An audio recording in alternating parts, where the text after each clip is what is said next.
نماز ان کے پیچھے ہوگی. اس کے بعد کوئی ہمیں لا کے کہے کہ جی وہ فلانے امام نے یہ کہا کہ فلانے کے پیچھے نماز نہیں ہوتی. وہ اپنے مامیاں دے فتوے اپنے کول رکھو. مامو پارٹی سانو نہ کوئی فتوا دسو. ہم فتوا آپ کو بتا رہے ہیں عبداللہ بن عمر کا, اس سے بڑھ کر مولا علی کا اور حضرت عثمان کا. تو آڈے بابے تے امام تے شے ہی کوئی نہیں سوری شے ہی کوئی نہیں. ان کے مقابلے پہ ہم تو شے ہی کوئی نہیں. ویسے اسی بھی بڑی شے ہیں اور تواڈے بابے دے مقابلے ہاں کہانی کرا کے گئے سن. پشاور میں اہل تشیع کی جامع مسجد میں ایک خودکش حملہ ہوا جو کہ نہایت قابل افسوس اقدام ہے, اور اس اقدام کی جتنی بھی مذمت کی جائے کم ہے. کوئی بھی سنجیدہ فکر رکھنے والا شخص مسلمان وہ اس بات کی ہرگز حمایت نہیں کرے گا کہ اس طرح کا کوئی اقدام کیا جائے جس کی نہ تو شریعت اسلامیہ میں اس طرح اجازت ہے اور نہ ہی ہمارے ملک کا قانون اور آئین اس بات کی اجازت دیتا ہے. یہ ایک نہایت قابل افسوس اور قابل مذمت اقدام تھا جس کی جتنی مذمت کی جائے کم ہے. لیکن اس کے ساتھ ساتھ یہ بات بھی سمجھیں کہ جہاں تک ہے اہل تشیع کے ساتھ اہل سنت کا, اور بالخصوص وہ تبرعی روافض جن کے افکار و نظریات فاسد ہیں, ان کے ساتھ اختلاف کا, تو وہ علمی اور شرعی اختلاف ان کے ساتھ اپنی جگہ پہ قائم رہے گا. اس کی ہم نفی نہیں کر سکتے, کیونکہ جب تک وہ نظریات اور افکار موجود رہیں گے جو افکار و نظریات فاسد ہیں تو ان کے ساتھ وہ اختلاف قائم رہے گا. مرزا جیلمی نے اس کے اوپر ایک کلپ ریکارڈ کروایا اور اس میں وہی باتیں پرانی اپنی سابقہ روش کے مطابق اہل سنت و جماعت کے حوالے سے, دیوبندیوں کے حوالے سے, حسام الحرمین, المہند اور دیگر وہی پرانی جو سابقہ جس طرح باتیں کرتا ہے انہی باتوں کو بار بار دہرایا, اور اس میں چند مغالطات دیے ہیں جن کا ازالہ کرنا ضروری ہے. تو اس سلسلے میں سب سے پہلے تو یہ تمہیدی طور پر بات اپنے ذہن میں دماغ میں بٹھا لیں کہ شریعت اسلامیہ کے جو احکامات حکام کے ساتھ متعلق ہیں اور جس میں شریعت نے حکام کو ان احکامات کو نافذ کرنے کا حکم دیا ہے, ان کا تعلق فقط حکام, وقت کے خلیفہ, قاضی اور ملک کے سربراہ کے ساتھ تعلق ہے. عام رعایا, عام مسلمانوں کو, عام شہریوں کو ان شریعت کے احکامات کی وجہ سے قانون اپنے ہاتھ میں لینے کی اجازت ہرگز نہیں ہے. مثال کے طور پر ہم صحیح بخاری ہی سے دو روایات پیش کر کے اس کی مثال میں پیش کر دیتا ہوں. ہم اس کو شروع کرتے ہیں. صحیح بخاری میں 3017 نمبر حدیث ہے کہ نبی کریم صلی اللہ علیہ وآلہ وسلم نے ارشاد فرمایا, من بدل دینہ فقتلوہ, جو اپنے دین کو بدل دے اس کو قتل کر دو. اب صحیح بخاری میں حکم ہے کہ جو مرتد ہو جائے, جو دین کو بدل دے اس کو قتل کر دو. لیکن اس بنیاد پر کوئی بندہ اپنے ہاتھ میں تلوار یا ٹوکا لے کے مرتد ہونے والے قادیانیوں کو یا کسی بھی مرتد ہونے والے شخص کو اپنے ہاتھ میں قانون کو لے کر اس حکم شریعت کو نافذ کرنے کی کوشش کرے تو اس کی ہرگز تائید نہیں ہو سکتی. یہ حدیث صحیح بخاری میں 3017 نمبر موجود ہے, اور صحیح بخاری میں 6930, 31, 32, 33 یہ مسلسل احادیث ہیں جس میں خوارج کے احکامات اور خوارج کی علامات اور نشانیاں بیان کی گئی ہیں. اس میں حدیث ہے کہ نبی کریم علیہ الصلوۃ والسلام نے خوارج کے بارے میں یہ حکم دیا, اینما لقیتموہم فقتلوہم, خوارج کو تم جہاں پاؤ ان کو قتل کر ڈالو. اب خوارج کو قتل کرنے کا حکم دیا گیا صحیح بخاری کے اندر, لیکن اس بنیاد پر کوئی بندہ صحیح بخاری کی یہ حدیث پڑھ کے کہے کہ مجھے حکم ہے شریعت کا, صحیح بخاری میں لکھا ہوا ہے. علمی کتابی کوئی اٹھے اور کہے کہ صحیح بخاری میں لکھا ہوا ہے, کیونکہ ہمارے مرزا صاحب صحیح بخاری پڑھتے ہیں اور صحیح بخاری ٹیبل پہ رکھتے ہیں اور اس میں یہ حدیث لکھی ہوئی ہے کہ خوارج کو تم جہاں پاؤ ان کو قتل کر ڈالو, اور جو بندہ اپنے دین کو بدل دے اس کو قتل کر ڈالو. تو میں تو سنت کے مطابق عمل کر رہا ہوں, میں تو حکم رسول پہ عمل کر رہا ہوں.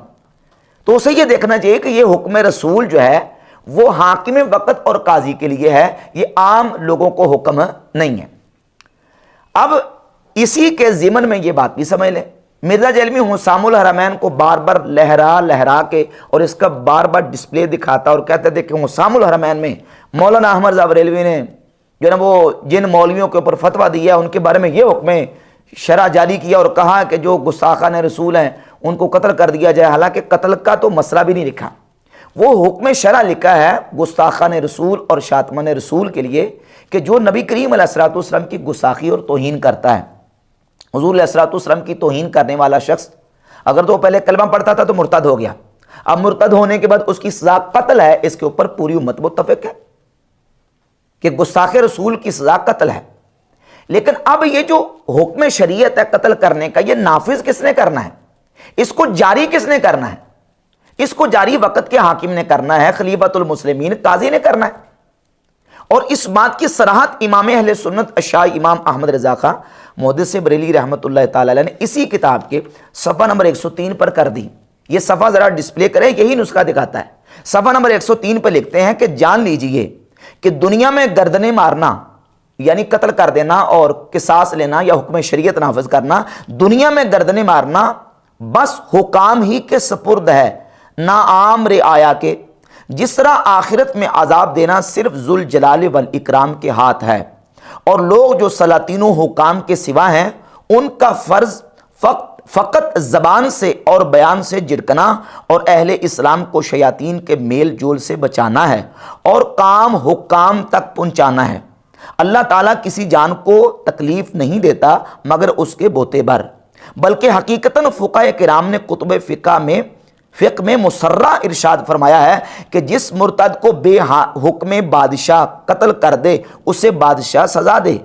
جب ممالک اسلامیہ میں یہ حکم ہے تو ان کے ماں سوا میں کیسے نہ ہوگا، کیونکہ مرتد کے قاتل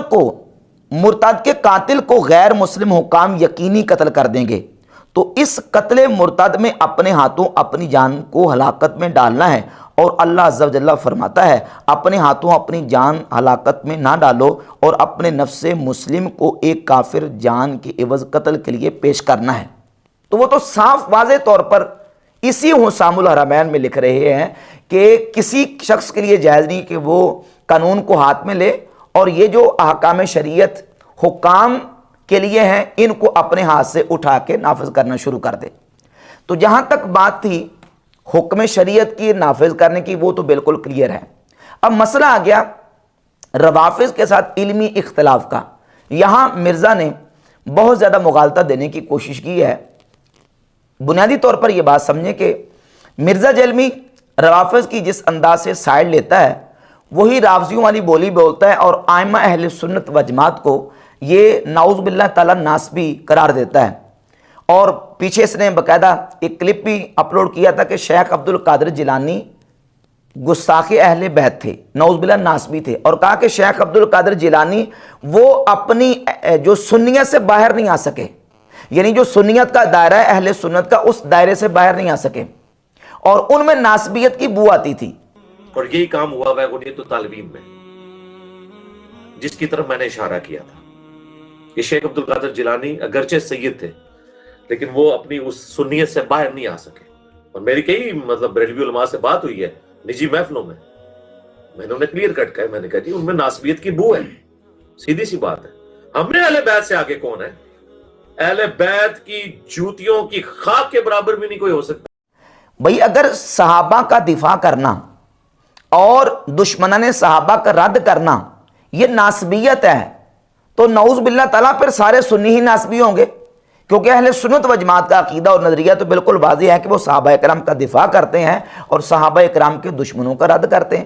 اگر اسی کو ناسبیت کہا جاتا ہے، صحابہ کے دفاع کو، اور دشمنان صحابہ کے رد کو ناسبیت کہا جاتا ہے، پھر صرف شیخ عبد القادر جیلانی نہیں، پھر تو پورے سنی ہی ناسبی نکلیں گے نعوذ باللہ۔ اور یہ پرانی عادت ہے روافض کی کہ وہ اہل سنت و جماعت کو ناسبی کہتے ہیں۔ ائمہ محدثین کے اس پر حوالہ جات موجود ہیں۔ امام بخاری اور امام احمد ابن حنبل رحمۃ اللہ تعالی علیہما کے استاذ امام علی بن مدینی رحمہ اللہ سے حافظ ہبت اللہ اللالکائی نے شرح اصول اعتقاد اہل سنہ کی جلد نمبر 1 صفحہ نمبر 116 پر نقل کیا، روایت نمبر 306۔ امام علی بن مدینی امام بخاری اور احمد بن حنبل کے استاذ وہ فرماتے ہیں من قال فلان ناسبی، جو یہ کہے کہ فلان شخص ناسبی ہے، علمنا انہ رافضی، فرماتے ہیں ہم جان لیتے ہیں کہ وہ شخص رافضی ہے۔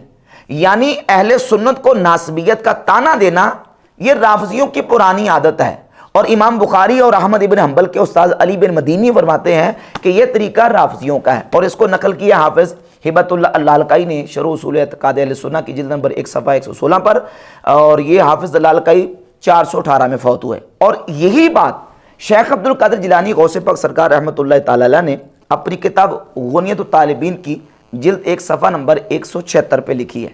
صفحہ 175 پہ لکھتے ہیں وَأَمَّا الْفِرْقَةُ النَّاجِيَةُ فَهِيَ أَهْلُ السُّنَّةِ وَالْجَمَاعَةِ، نجات پانے والی جماعت اہل سنت و جماعت ہے۔ اور صفحہ 176 پہ لکھتے ہیں وَتُسَمِّيهَا الرَّافِضَةُ نَاصِبَةً، کہ رافضیوں کی پرانی عادت ہے کہ وہ سنیوں کو ناسبی کہتے ہیں۔ تو اب شیخ عبد القادر جیلانی غوث پاک سرکار رحمۃ اللہ کو مرزا نے ناسبی کہا کہ ان سے ناسبیت کی بو آتی ہے۔ دو متضاد دعوے، ایک تو یہ کہا کہ وہ اپنی سنیت سے باہر نہیں نکل سکے، جب وہ سنیت سے باہر نہیں نکل سکے تو پھر ناسبی کیوں؟ دوسری طرف کہتا ہے کہ ان میں ناسبیت کی بو آتی تھی۔ بھائی اگر ان میں ناسبیت کے نعوذ باللہ بو آتی ہے تو پھر سنی نہیں رہے، اور اگر وہ سنیت سے باہر نہیں نکل سکے تو پھر ناسبیت اور رافضیت کا سنیت میں کوئی کام نہیں ہے۔ اور غوث پاک سرکار رحمۃ اللہ علیہ نے واضح طور پر فرما دیا کہ یہ رافضیوں کی عادت ہے کہ وہ اہل سنت و جماعت کو کیا کہتے ہیں؟ ناسبی۔ تو غوث پاک تو ناسبی نہیں ہوئے، لیکن مرزا نے غوث پاک رحمۃ اللہ کو ناسبی کہہ کے اپنی رافضیت کی سند کے اوپر مہر لگوا لی ہے کہ ہاں میں رافضی ضرور ہوں۔ تو یہ رافضیوں کی پرانی عادت ہے۔ اور اگر صحابہ کرام کا دفاع کرنا اور دشمنان صحابہ کا رد کرنا ناسبیت ہے، تو اب ہم ائمہ اہل سنت کے فتاوی جات کو سامنے رکھ کے دیکھتے ہیں کہ نعوذ باللہ کیا وہ بھی ناسبی تھے؟ سیدنا امام مالک بن انس امام دار الہجرہ، جو کہ امت کے اہل سنت و جماعت کے اتنے بڑے امام ہیں، امام مالک رحمۃ اللہ تعالی علیہ سے حافظ ابن کثیر نے سورۃ الفتح کی آیت نمبر 29 میں، تفسیر ابن کثیر میں اور تاریخ بغداد میں یہ روایت موجود ہے، اس کو نقل کیا سورہ فتح کی آیت نمبر 29 کے تحت لِيَغِيظَ بِهِمُ الْكُفَّارِ، کہ تاکہ اللہ رب العزت ان صحابہ کے ذریعے کافروں کو غیظ دلائے۔ امام مالک کیا فرماتے ہیں؟ وَمِنْ هَذِهِ الْآيَةِ انتزع الامام مالک رحمہ اللہ فی روایت عنہ بتکفیر الروافض الذین یبغضون الصحابہ۔ امام مالک کہتے ہیں کہ جو صحابہ اکرام سے بغض رکھنے والے ہیں، قرآن کی اس آیت کی روشنی میں وہ کافر قرار پاتے ہیں۔ امام مالک نے اس آیت سے روافض کی تکفیر نکالی ہے جو صحابہ اکرام رضی اللہ تعالی عنہم سے بغض و عداوت رکھتے ہیں۔ آگے چلیے، امام اعظم ابو حنیفہ نعمان ابن ثابت رحمہ اللہ سے امام ابو بکر احمد ابن الحسین بہقی اپنی کتاب المدخل الی علم السنن کی جلد نمبر 1 صفحہ نمبر 241 پر لکھتے ہیں، امام اعظم ابو حنیفہ رحمۃ اللہ علیہ سے امام عبداللہ بن مبارک نے ابو اسما کے بارے میں پوچھا کہ یہ بتائیں کہ کیا میں ان سے آثار اور احادیث کو لے لیا کروں؟ تو امام اعظم نے فرمایا ممن کان عادلا فی ہواہ الا الشیعہ، فرماتے ہیں جو بھی بد مذہب عادل ہو اس سے روایت لے سکتے ہو، الا الشیعہ، مگر فرماتے ہیں کہ شیعہ سے روایت نہیں لینی۔ یہ امام اعظم ابو حنیفہ رحمۃ اللہ کا موقف ہے۔ تو امام ابو حنیفہ بھی اپنی سنیت سے باہر نہیں نکل سکے۔ اگر روافض اور دشمنان صحابہ کا رد کرنا ناسبیت ہے تو امام مالک بھی ناسبی ٹھہرے، امام ابو حنیفہ بھی ناسبی ٹھہرے، اور امام شافعی رحمۃ اللہ تعالی کے حوالے سے حدیث کی کتابوں میں اور محدثین کی کتابوں میں یہ قول صحیح سند کے ساتھ موجود ہے۔ سنن الکبریٰ امام بہقی کتاب، اس میں جلد نمبر 10 صفحہ 208 پہ، اور حافظ ہبت اللہ اللالکائی المتوفیٰ 418 ہجری اپنی کتاب شرح اصول اعتقاد اہل سنہ جلد نمبر 2 صفحہ نمبر 387 پہ، اور خطیب بغدادی نے الکفایہ فی علم روایہ صفحہ نمبر 117 پر، اور چوتھا والا امام بہقی کی ایک اور کتاب ہے المدخل الی علم السنن، اس میں 4 کتابوں میں امام شافعی رحمۃ اللہ کا یہ قول صحیح سند کے ساتھ موجود ہے۔ امام شافعی فرماتے ہیں میں نے دنیا میں بڑے بڑے جھوٹے دیکھے ہیں، پر روافض سے بڑھ کر میں نے دنیا میں جھوٹا نہیں دیکھا۔ روافض کا رد کیا امام شافعی رحمۃ اللہ علیہ نے، تو کیا امام شافعی بھی ناسبی ٹھہرے اگر روافض کا رد کرنا ناسبیت ہے؟ اور امام احمد ابن حنبل رحمۃ اللہ تعالی علیہ کیا فرماتے ہیں؟ حافظ ابو بکر الخلال المتوفا 311 ہجری کی یہ کتاب ہے السنہ لابن خلال، اس کی جلد نمبر 3 صفحہ نمبر 493 اور رقم نمبر 782 ہے۔ امام احمد ابن حنبل رحمۃ اللہ سے آپ کے بیٹے نے پوچھا، کہتے ہیں سألت ابی عن رجل شتم رجلا من اصحاب النبی صلی اللہ علیہ وسلم، وہ شخص جو نبی کریم علیہ الصلوۃ والسلام کے صحابہ کو گالی دیتا ہے، اس کے بارے میں آپ کا کیا نظریہ ہے؟ فرماتے ہیں ما اراہ علی الاسلام، میں اس کو مسلمان ہی نہیں مانتا جو نبی کریم علیہ الصلوۃ والسلام کے صحابہ کو گالی دیتا ہے۔ یہ احمد ابن حنبل رحمۃ اللہ اہل سنت کے امام کا نظریہ اور عقیدہ ہے۔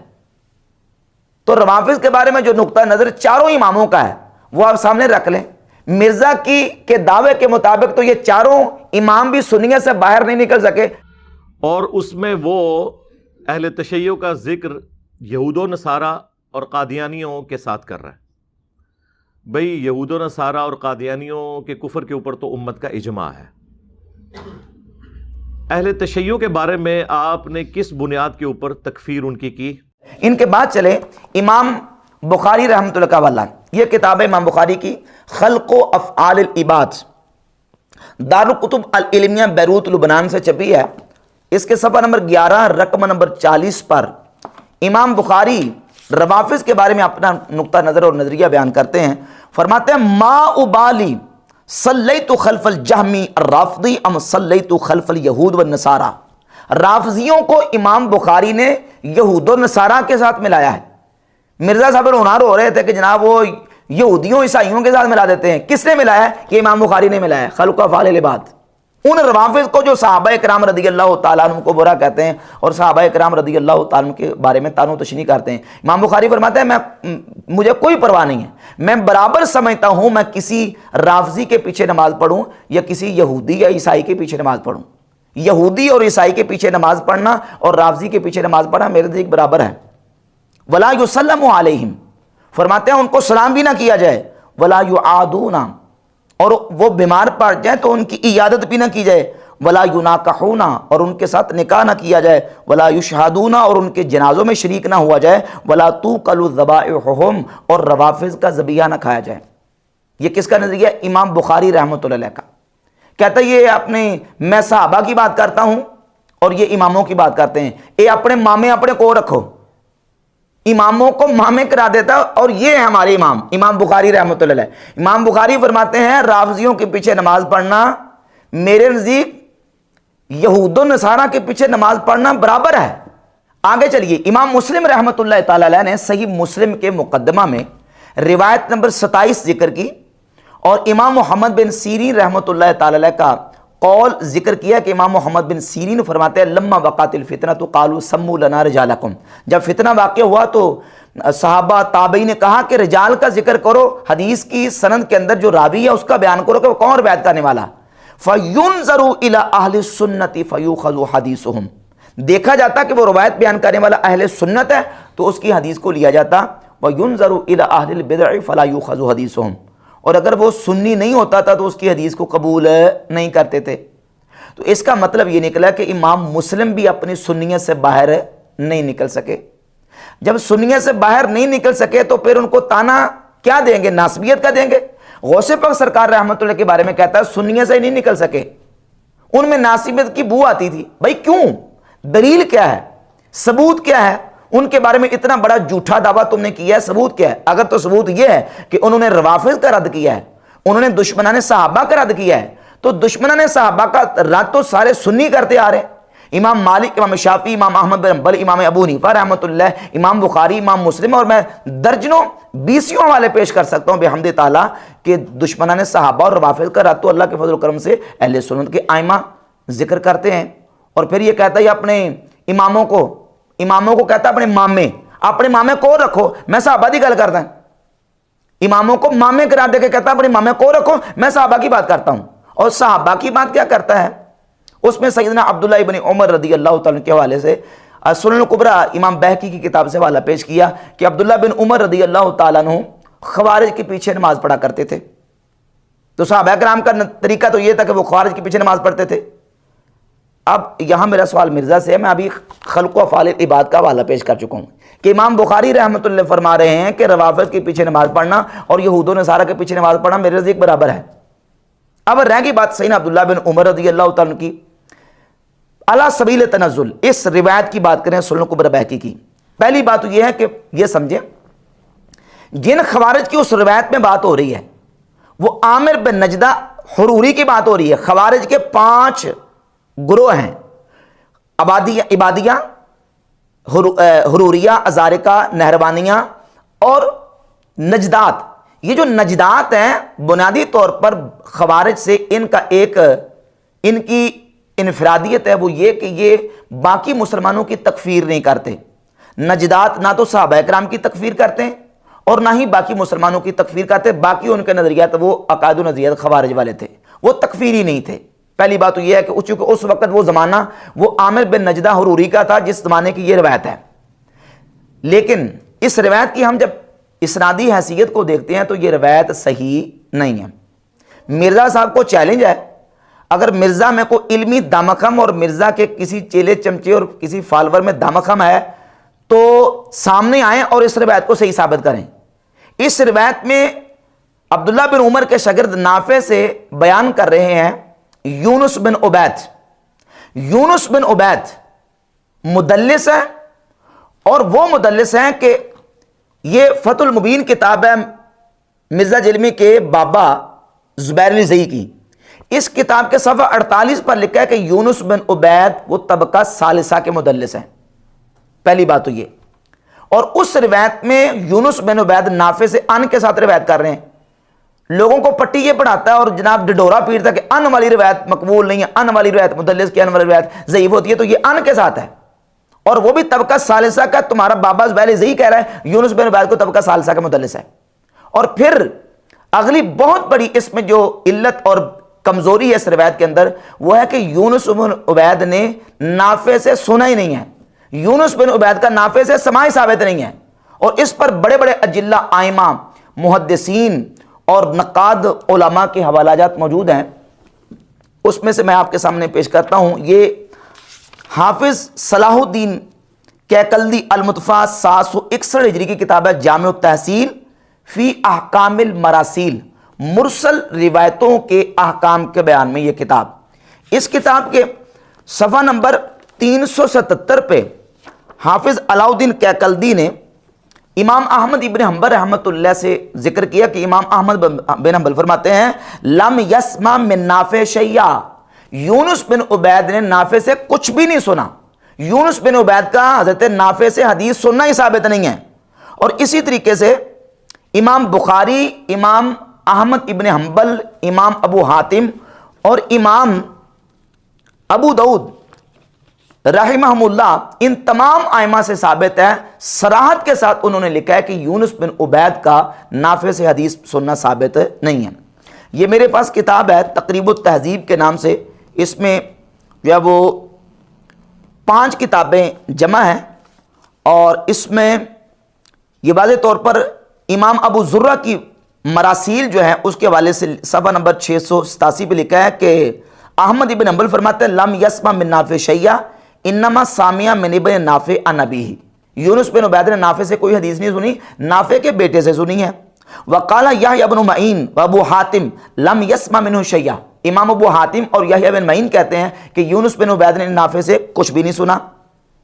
اور آگے چلیے، وقال ابو داؤد لم یسمع یونس بن عبید من نافع شیئا، امام ابو داؤد فرماتے ہیں کہ یونس بن عبید نے نافع سے کچھ بھی نہیں سنا۔ اور امام بخاری رحمۃ اللہ سے امام ترمذی نے کتاب العلل میں ذکر کیا قال البخاری کما فی علل الترمذی لا اعرف لیونس بن عبید سمع من عطاء بن ابی رباح وما ارى یونس بن عبید سامع من نافع، امام بخاری فرماتے ہیں کہ یونس بن عبید نے عطاء بن ابی رباح سے اور یونس بن عبید نے نافع سے کچھ بھی نہیں سنا۔